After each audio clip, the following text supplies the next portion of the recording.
we've asked you here today because you have got this incredibly interesting collection of businesses that you have. You are an artist, you're a hip hop artist, you're a rapper. Correct. A long time artist, been doing it for a long time. Yep. And you also have this increasingly successful other business, which is a bike touring company. Yep. Where you Yep. do nighttime bike rides Yep. around the city of New Orleans. And you are attracting very large numbers of people doing that, and to my mind, are very successfully cross-promoting your bike business and your music career. Yes. And so to give you all a little taste of what that means, we have actually a video clip. Oh, so got a clip. this is your life. Okay. Okay, everybody, we're going to play a little bit of OG Blake Owens' latest song, Ridin' High. Okay.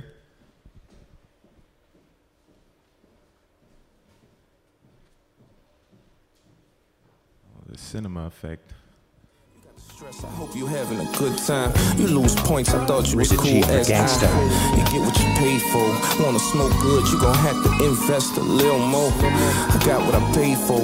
I be on a whole nother level, I ain't know what's capable. I can't feel my face. Why am I even trying to? I must be on a whole nother string. Weed man send me drugs that I ain't never seen. I run out, don't judge me, I'm a whole nother fiend.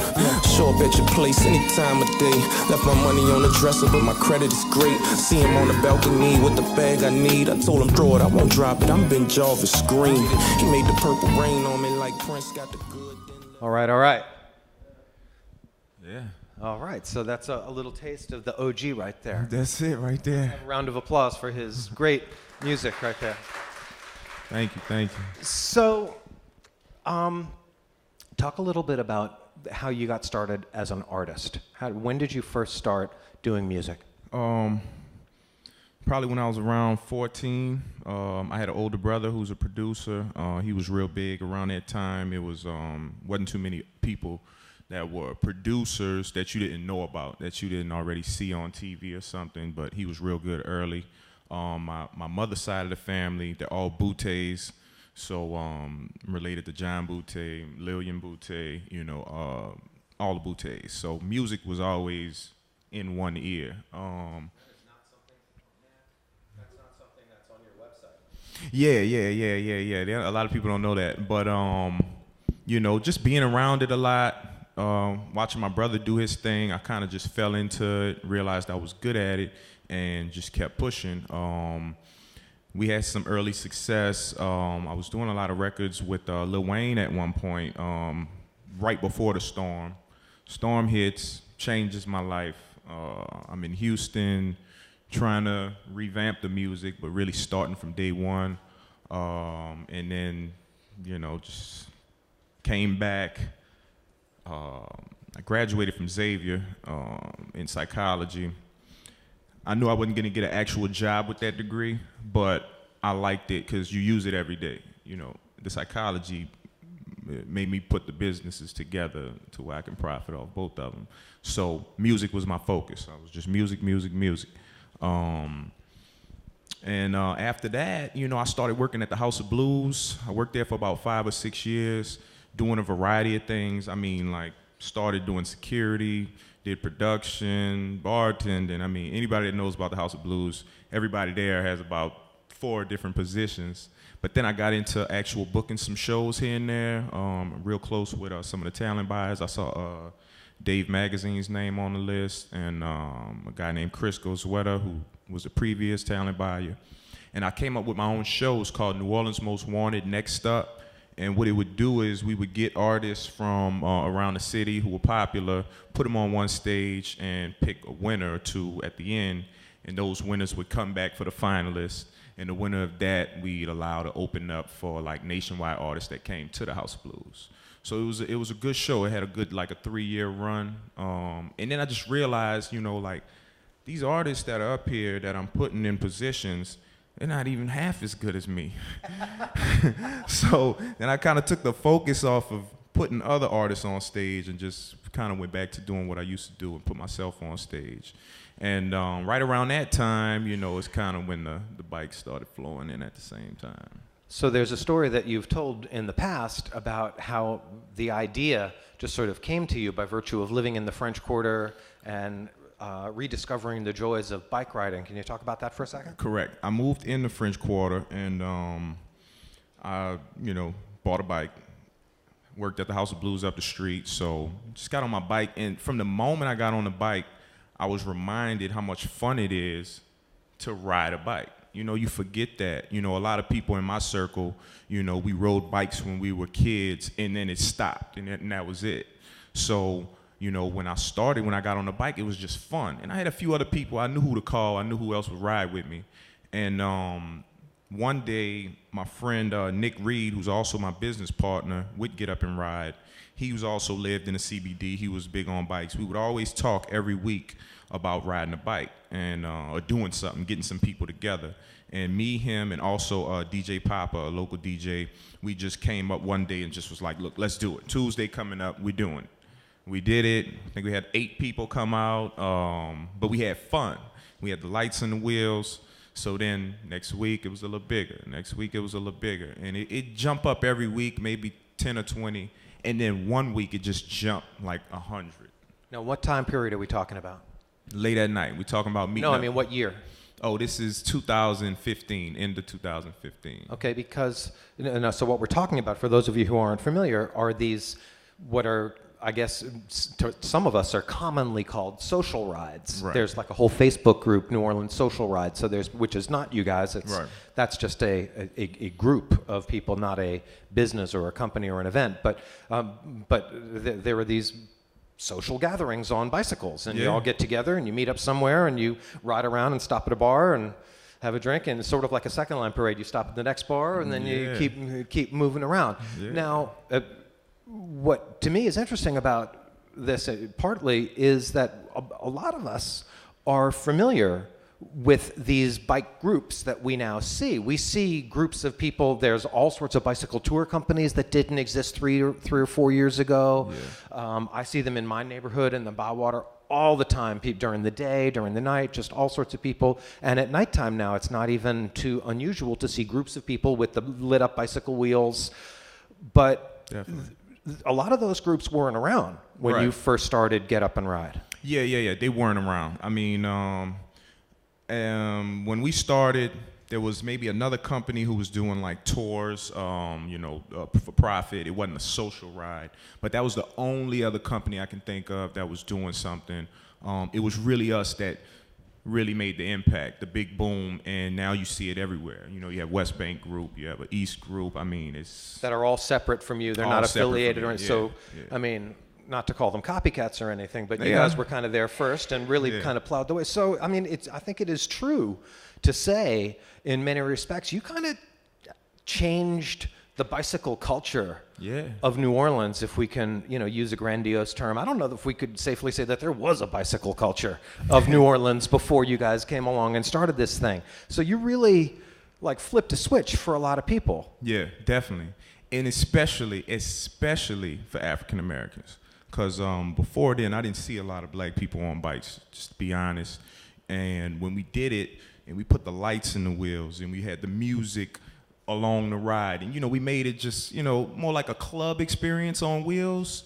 They came out and, week after week, people would come out and they say, I never rode a bike in 15 years. I heard that so many times. And then at the end of the ride, I'll be back next week. And they posted, social media, word of mouth, and it just grew. And now it's like this beautiful culture of just bikes. And, 2015 we started this. We haven't had one serious incident, Now, I just want to take a second and pause Okay. and underline that what we are talking about are bicycles. Bicycles. This is a music business conference, Yeah. and we have you here because you're a bicycle entrepreneur Yeah. who is also an artist. And what is, I think, really significant for me is, in music, one of the things that we talk about all the time, certainly at this conference we do, is marketing, reaching your target audience. Yeah. And I'm glad you talked about African Americans, because one of the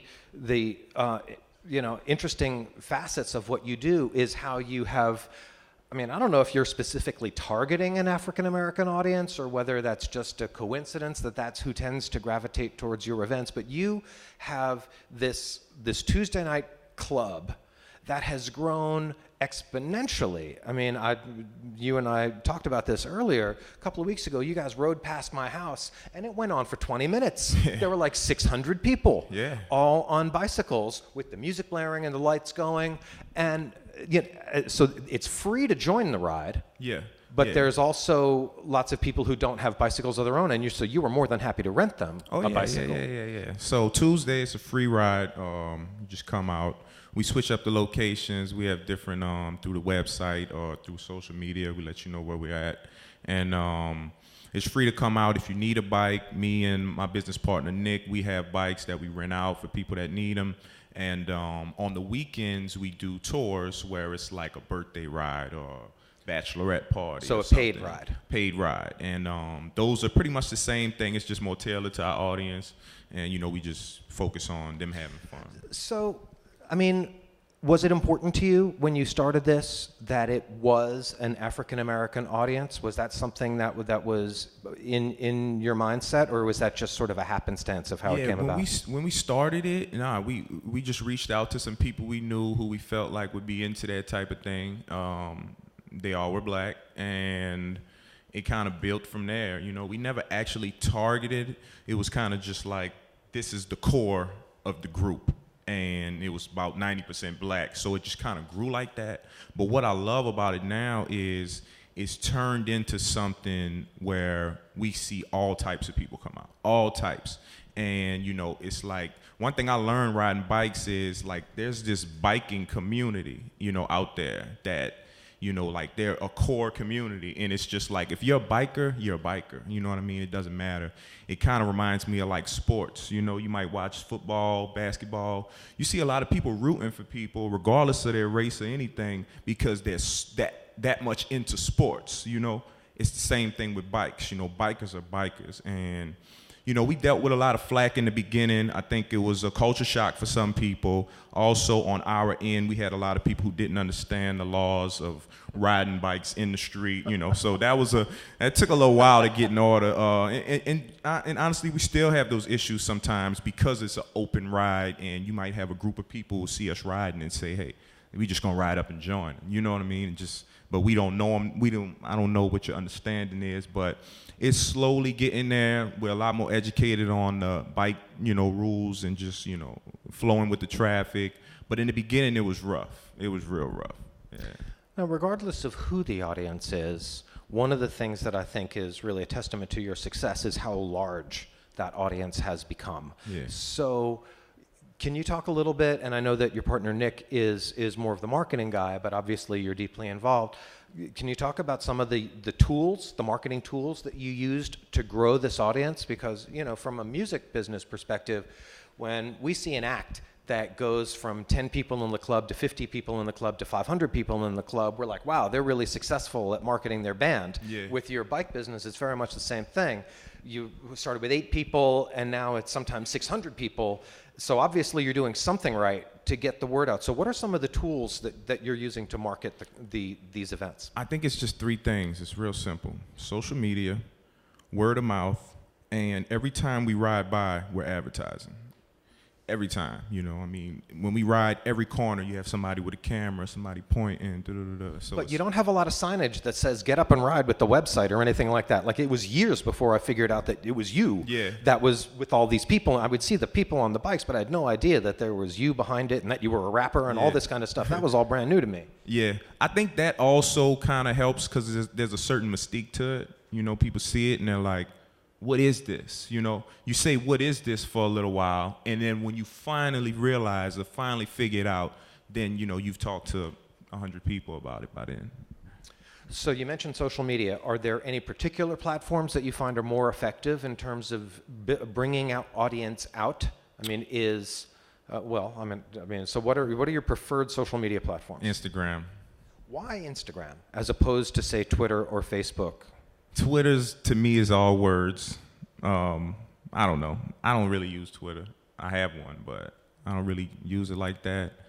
Facebook is good. Our Facebook page has been growing lately. But Instagram, I think it's just that it's that instant, what is this? You know what I'm saying? It's Facebook and like a Snapchat.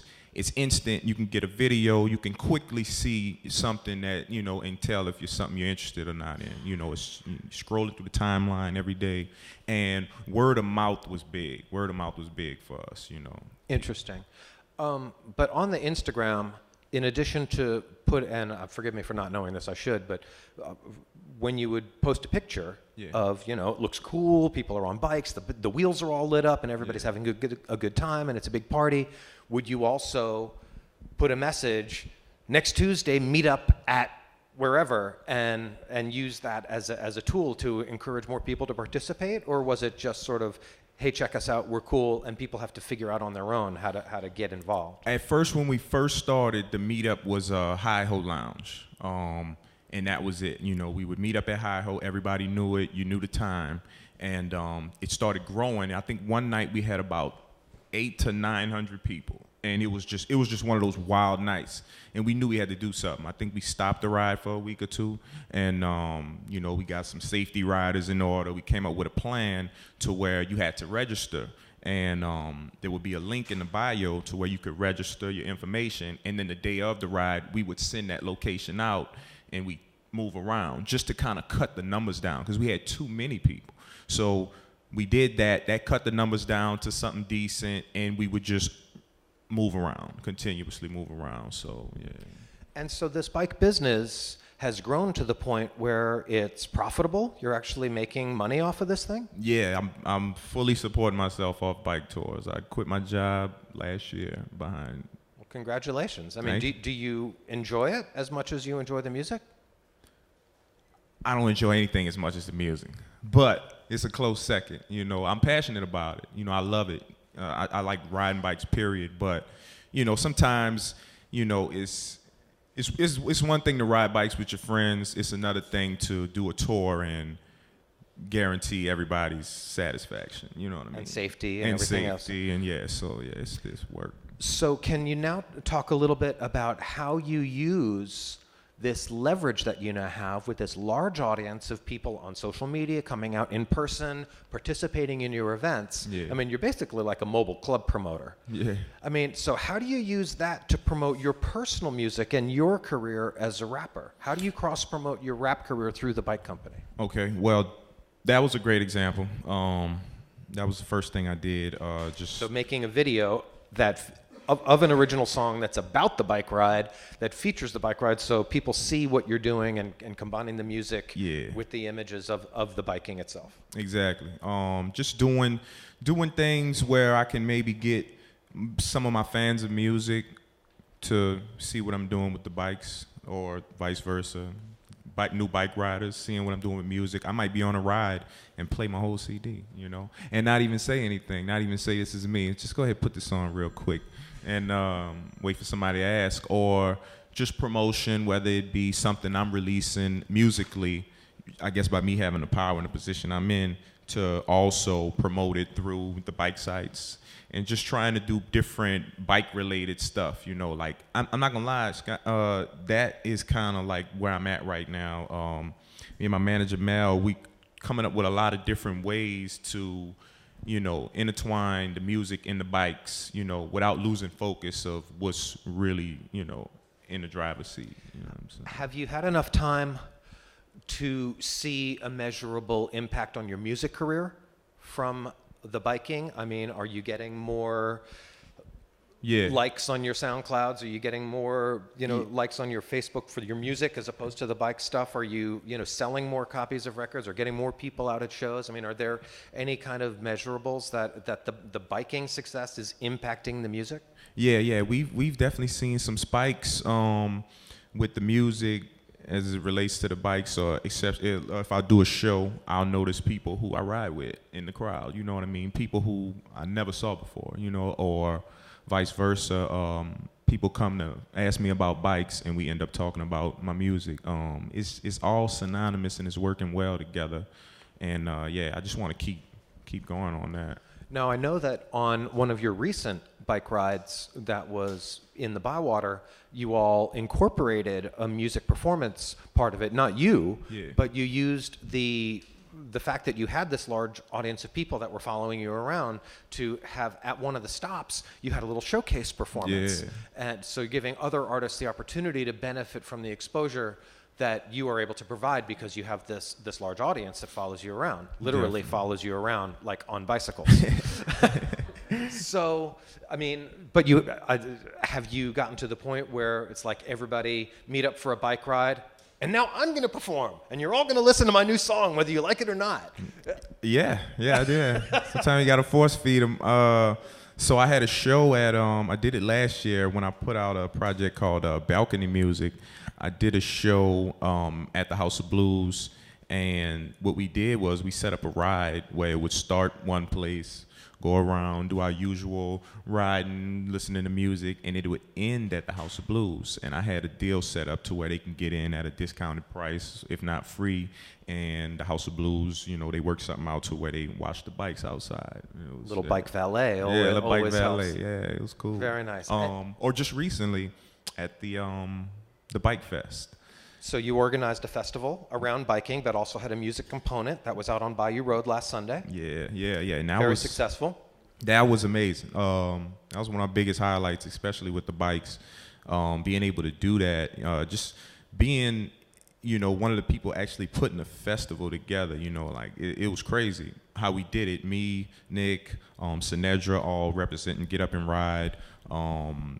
Jeff Schwartz and DJ from the Broad Community Connections, they helped us out a lot. And Marin Tachman, who owns Dashing Nola Bike Shop on Broad. We all came together with the idea, and we really just put it together. I mean, we put it together fast with a small budget, and just to see it come together because of the bike community. And So putting a festival together was difficult, was it? yeah. First time. Oh, well, then, you found that out, did you? Yeah, I found it out. But it was educational. You know, I would love to do it again. At the same time, I was able to perform again. My new thing when I perform lately is I've been performing with a live band instead of just a sound, sound, whatever. Just DJ or whatever. Yeah, live band. You know, I'm getting a much better response like that. You know, people love live music. You know, Especially in New Orleans. Especially in New Orleans. I had people coming to me after the show and say, you know, I don't listen to rap, but I love your music. You know, and I know what component drew them in long enough to really listen to what I got to say. So, you know, I've been doing a lot of stuff with the band. We did something at the Bike Fest. We had Stooges Brass Band there. They closed it out. We had Denicia came out. We had Capoeira New Orleans came out and did some performances in the beginning. So it was a real cool first-time fest. And what I loved about it the most, we chose Bayou Road to do it. So we had all of the businesses involved. That's why it was called the Get Up and Ride Community Bike Fest, because they were all involved. And you know, we just wanted to bring more attention to, you know, there's so many minority-owned businesses on Bayou Road, you know, so they loved it. You know, they loved it. They like, y'all come back next year. So, yeah. All right. Well, OG Blake Owens, I want to thank you for taking a little bit of time to do this entrepreneur focus with us here at the 10th Annual Sync Up Conference. Yeah. I really congratulate you on the tremendous success that you've already had, and I wish you tons of success in the years to come. So thank you for being with us and sharing a little bit of your experience and your perspective and how you cross-promote your bike business as well as your music career. So thank you for being here. Thank you. Thank you for having me. All right. Also, I got you something, Scott. Got you a little gift bag, man. I got some music in here. I got some shirts in here. You know, some. Oh man, fantastic! Yeah. Terrific. Got the merch rolling. All right. Well, everybody, Blake Owens, the co-founder and co-owner of Get Up and Ride, Bike Right, New Orleans, as well as G-Funk rapper here in New Orleans. We will be